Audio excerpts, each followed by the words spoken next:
Deus abençoe você. Nos últimos dias eu tenho meditado na carta de Filipenses e apóstolo Paulo redigiu a igreja em Filipo, a primeira igreja a ser fundada por apóstolo Paulo ali na Europa. Só que é uma carta rica e cheia de tesouros espirituais e que a gente consegue tirar dali grandes ensinamentos, né? Mas o maior de todos é o servir ao Senhor com alegria, até porque essa carta é a carta mais alegre que Paulo redigiu a alguma igreja. É uma carta que verdadeiramente nos ensina a servir ao Senhor com perseverança, mesmo diante das dificuldades, das tribulações. E não existe exemplo maior do que isso, do que o próprio apóstolo Paulo, que nos ensinou e nos motivou a permanecermos confiantes na presença de Deus, mesmo diante das dificuldades. Quando o apóstolo Paulo redigiu essa carta à igreja de Filipos, ele estava preso em Roma, mais especificadamente nos anos de 60 ou 62 depois de Cristo. Mas algo interessante daquilo que está escrito em Filipenses capítulo 1, versículo 12 é o seguinte: mas quero que saibais, irmãos, que as coisas que aconteceram contribuíram para o maior proveito do evangelho. Quais seriam essas coisas? A prisão do apóstolo Paulo. Engraçado de se pensar, porque aquele homem ele estava em um momento de dor, de sofrimento, ele estava preso, ele estava afastado das pessoas que ele amava. Mas o mais interessante de tudo isso é que ele diz que essas coisas aconteceram por um proveito. E não obstante a isso, no capítulo 4 diz para eles se manterem alegres na presença do Senhor. E é algo que eu acho engraçado, que nós nos dias atuais sofremos por coisas tão mínimas, não somos perseguidos, não sofremos por Cristo no nosso corpo, ou seja,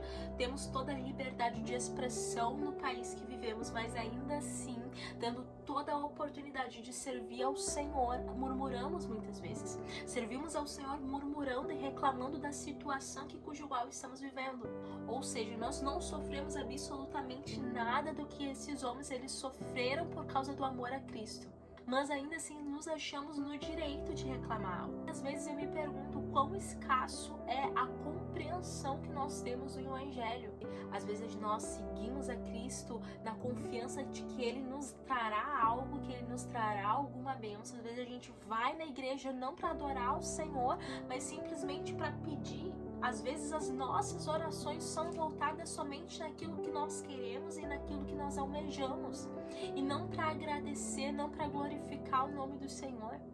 Ou melhor, às vezes só oramos quando queremos pedir algo ao Senhor. Mas quando as coisas ficam favoráveis, nos esquecemos do Senhor. Sabe, eu quero que você entenda, você que está me assistindo, Deus, Ele não quer venha viver uma vida no raso. O raso é justamente isso, é não ter intimidade com Ele. Hoje em dia, se você pregar contra o pecado em cima do púlpito, você é apedrejado, sabe? Você é chamado de fanático, de louco. Mas de uma coisa eu tenho por certo, são nos momentos de dificuldades que nós passamos, que nós deixamos o nosso maior legado. É nos momentos de dificuldades que nós passamos, nos momentos mais improváveis, nos momentos que causam mais dor, nos momentos mais angustiantes da nossa vida, que nós mais produzimos espiritualmente. É nos momentos que nós estamos passando pelas maiores aflições das nossas vidas que nós geramos testemunho de glorificação ao nome de Deus. Momentos de dificuldade da vida do apóstolo Paulo, cujo qual ele estava encarcerado,